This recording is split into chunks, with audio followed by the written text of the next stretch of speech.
Selamat sore teman-teman di NTT. Saya tahu pasti sebagai penderita COVID-19 yang pertama membuat heboh di NTT. Saya ingin sampaikan ini hari ketiga saya ada di rumah sakit melakukan isolasi. Yang pertama, saya sampaikan terima kasih sekali lagi kepada para medis yang ada di sini, manajemen di Rumah Sakit Prof. Yohanes Kupang. Dari pelayanannya saja di dalam sini sudah membuat saya cukup semangat. Saya tahu bahwa tidak mudah untuk mereka menggunakan alat-alat APD itu, bahkan ada yang sudah sampai, walaupun saya baru 3 hari di sini, tapi sudah sampai terkelupas kulit di wajah. Saya sangat memberikan penghargaan, apresiasi, terima kasih banyak-banyak. Saya tidak bisa membalas, para medis luar biasa. Dan saya pada kesempatan ini saya ingin juga untuk menyampaikan beberapa hal, yaitu menyangkut berita-berita atau isu-isu yang beredar sampai detik ini. Teman-teman, bapak mama, kakak adik, saya melihat bahwa banyak sekali informasi yang tidak sampai. Saya maklumi itu karena ini hanya penyampaian sepihak dan melalui media sosial, melalui YouTube. Saya diingatkan dari kemarin oleh senior, teman-teman, keluarga untuk tidak membuka Facebook karena lagi heboh di luar, dan saya ikuti itu. Saya berkomunikasi dengan beberapa orang dekat, keluarga, untuk memastikan mereka sehat. Tetapi saya baru coba untuk melihat Facebook. Ternyata memang sudah sangat luar biasa perkembangan informasi di luar, dan pada saat ini saya ingin mengklarifikasi tentang foto-foto yang ada di akun Facebook saya. Nah, untuk foto yang ada di kolam lele itu kolam di samping rumah kami, sehingga teman-teman jangan berpikir bahwa saya ada jalan ke tempat terbuka atau tempat publik. Dan jarak saya pastikan aman dengan anak-anak saya, dengan istri saya, karena sampai saat ini saya belum menyentuh istri saya, dan karena anak saya sudah hampir 2 bulan saya tidak bertemu, dan dia mungkin tidak akan sabar untuk dekat dengan saya. Tetapi saya pastikan waktu itu saya foto dan jarak itu aman. Dan foto yang diposting ucapan selamat ulang tahun itu adalah ulang tahun dari mama aninya Mone, anak saya, mamanya dari Sabu. Dan Mone, saya posting foto itu untuk ucapan ulang tahun, dan foto sudah lama sekali, waktu anak saya masih 1 tahun. Tetapi ulang tahun kan baru kemarin, jadi saya baru ucapkan. Tidak mungkin saya ucapkannya tuh dari saya harus ketemu dan posting foto yang baru. Dan foto atau video saya ada jalan di sekitar rumah, ada laporan saya lihat juga, screenshot. Saya ada jalan dengan anak, betul. Saya dengan Mone, kami dua kali itu keluar, dan itu April awal. Dan waktu keluar, kalau bapak mau perhatikan teman-teman, itu saya dipegang kayu, itu 1,5 meter sampai 2 meter. Saya bilang Mone pegang di ujung, Bapak El pegang di yang ujung. Kita tidak boleh baku dekat. Dan kami dua jalan sampai di depan, tetapi kami sampai di padang dan tidak ada interaksi dengan siapa-siapa di situ.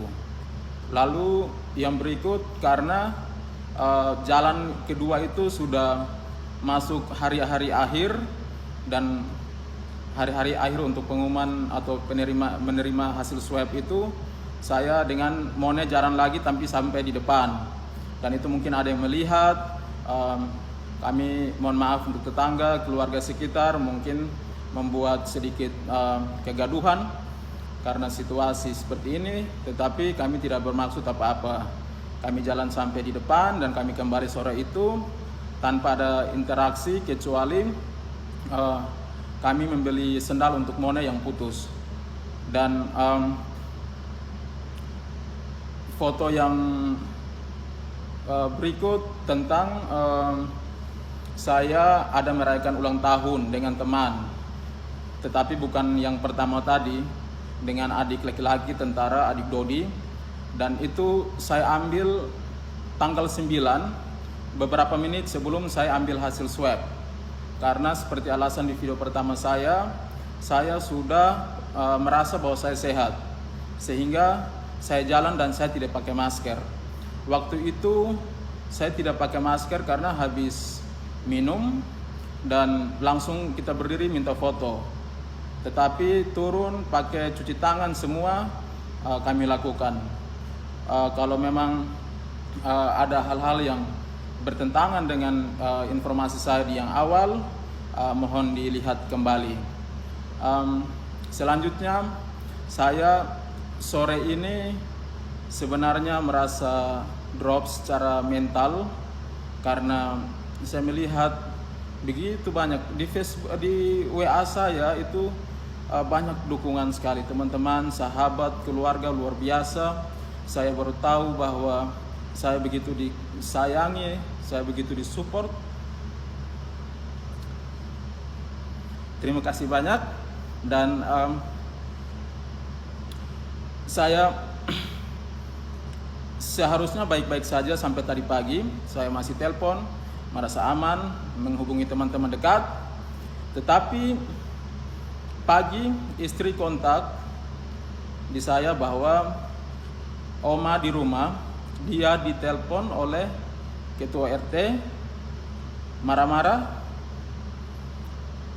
Kenapa ada saya di sana dan tidak lapor diri? Saya coba menenangkan Oma dan di rumah semuanya tenang. Nanti dibantu, didekati oleh Pak Lurah karena saya sudah dapat kontaknya.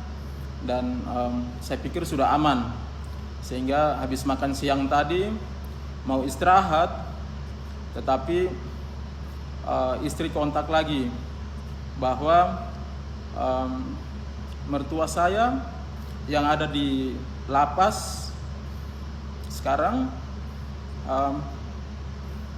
dia harus dikasih masuk di ruang tersendiri, ruang bapinal. Kalau tidak salah itu ruangan untuk napi yang dihukum. Karena apa? Karena adik saya, ponakan saya yang menjemput saya dari bandara, dia perempuan, pergi untuk jenguk, bukan jenguk, tetapi karena bapak dia seorang pensiunan, untuk ambil gaji tanggal 2 April kemarin itu dia harus semacam minta approve atau minta persetujuan dari bapak dan harus ketemu bapak, minta foto. Nah, waktu di sana dia berpelukan dengan bapak, cium hidung dan kembali. Tetapi tadi saya tidak tahu, istri saya sampai sekarang sudah hampir mau 1 jam ini, Oma menangis. Oma menangis karena ada telepon dari lapas, katanya dari kepala lapas Kupang, bahwa Oma dimarah-marah. Dan saya sebenarnya tidak bisa tahan lagi karena ini sudah cukup membuat mental kami, mental saya khususnya sudah tidak bisa. Karena kalau dengan saya Kalau dengan saya sendiri tidak masalah, tapi saya akan cukup terganggu kalau mertua saya dan keluarga saya juga sampai dibawa-bawa begitu. Memang tracingnya bagus, tetapi ini sudah masuk ke sesuatu hal yang menurut saya harus dilihat kembali, karena mertua saya ditempatkan di ruangan khusus, dan sepengetahuan kami ruangan itu akan diberikan kepada napi yang dihukum, napi yang sudah di dalam dan dihukum, dan juga dilarang untuk berkomunikasi selama 14 hari ke depan. Saya mohon melalui video ini ada yang bisa meneruskan, tolong ditindak atau dilihat lagi apakah memungkinkan untuk walaupun ditahan di ruangan hukuman di dalam, ini salah saya karena saya harus pergi ke Jakarta dan mengikuti kegiatan yang menurut saya bermanfaat bukan untuk saya saja, tetapi saya membawa virus ini, saya terpapar di sana kemungkinan besar, dan ini dampaknya sampai di mertua saya. Cukup saya sudah kehilangan bapak saya, jangan sampai mertua saya juga merasa menjadi susah karena kehadiran saya di Kupang. Dan mohon bapak bisa menelpon mama, oma, opa bisa telepon oma nanti, dan oma tidak begitu stres karena sampai sekarang oma masih menangis karena dia berpikir yang pertama dia dihukum, bapak dihukum, opa dihukum, yang kedua dia tidak bisa kontak. Saya masih lebih baik karena ada di dalam isolasi tapi masih bisa berkomunikasi, sedangkan opa sudah tidak bisa berkomunikasi dengan oma. Untuk itu kalau memang informasi ini tadi telepon dari pihak lapas, tolong titip lihat opa, kami mendoakan semoga opa di sana sehat-sehat, terlebih oma karena di rumah cuma oma, mama, adik ponaan dengan anak saya yang masih kecil 2 orang. Tolong supaya oma di rumah tidak drop, saya minta tolong. Lalu yang berikut saya juga ingin menyampaikan bahwa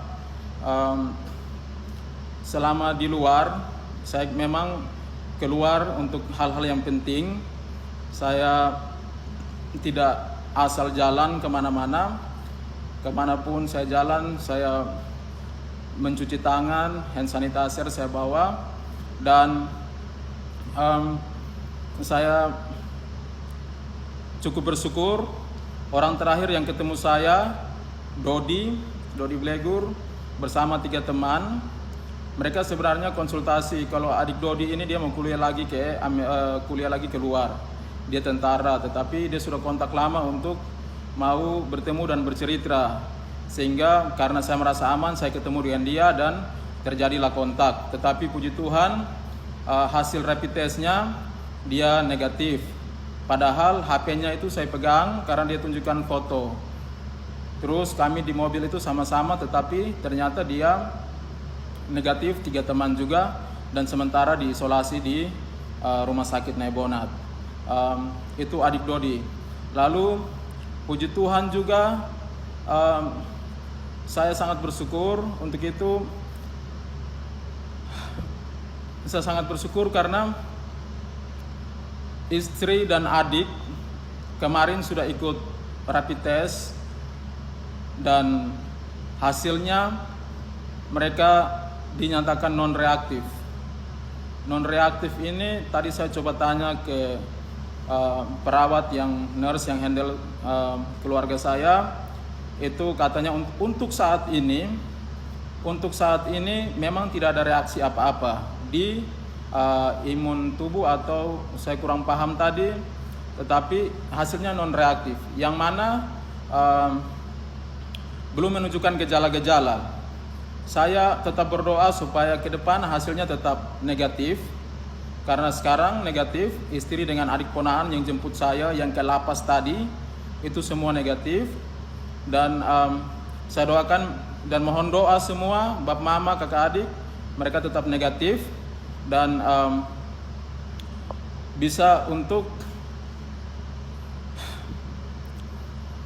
mereka bisa mensupport saya, karena yang positif di sini sampai saat ini saya.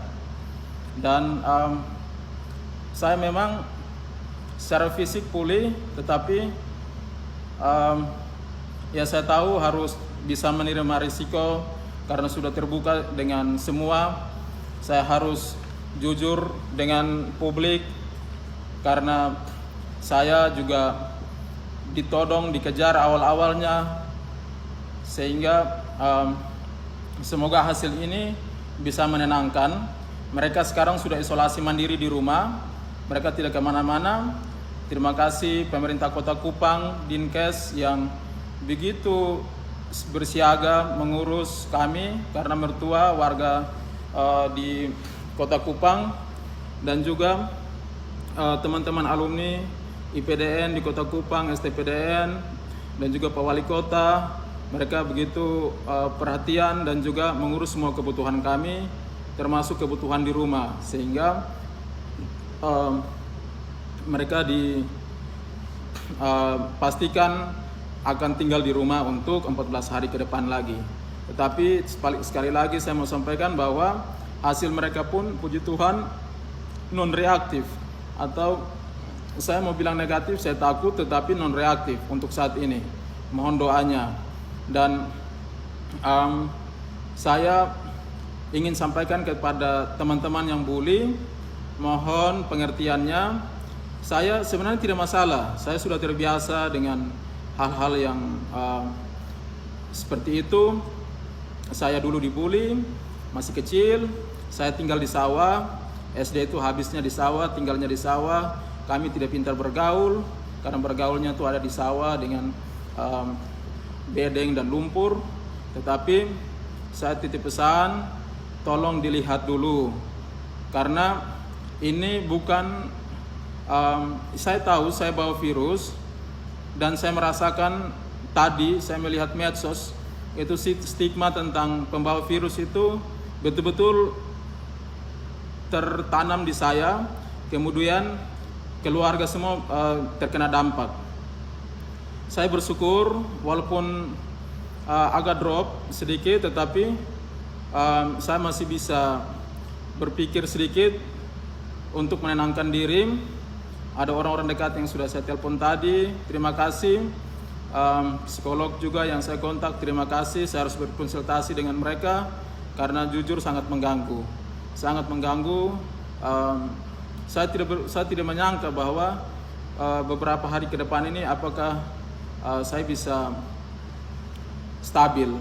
Tetapi saya mohon teman-teman semua menyadari, silakan berbagi informasi, tetapi jangan sampai keluarga juga menjadi imbas. Dan saya tidak bisa melarang komentar dari siapapun. Intinya ini wabah dan siapa saja bisa kena. Saya tidak menginginkan saya ke sana karena memperjuangkan nasib saya sebagai seorang pemburu beasiswa. Saya mengikuti, bersyukur bisa sampai di sana, dan saya mendapat virus ini dan menjadi orang pertama di NTT. Dan saya harus berjuang menyampaikan, butuh persiapan, saya menyampaikan, harus terbuka dengan segala konsekuensi. Dan hasilnya yang saya dapatkan adalah saya dibully, dan juga keluarga saya, terkhusus Oma, dia sampai harus menangis hingga detik ini karena ada pembatasan-pembatasan yang dilakukan oleh beberapa pihak. Untuk itu sekali lagi melalui kesempatan ini saya sampaikan, doakan. Saya positif corona, istri dengan anak saya sudah, istri dengan adik ponaan saya sudah tes kemarin, rapid test, dan hasilnya non reaktif atau negatif.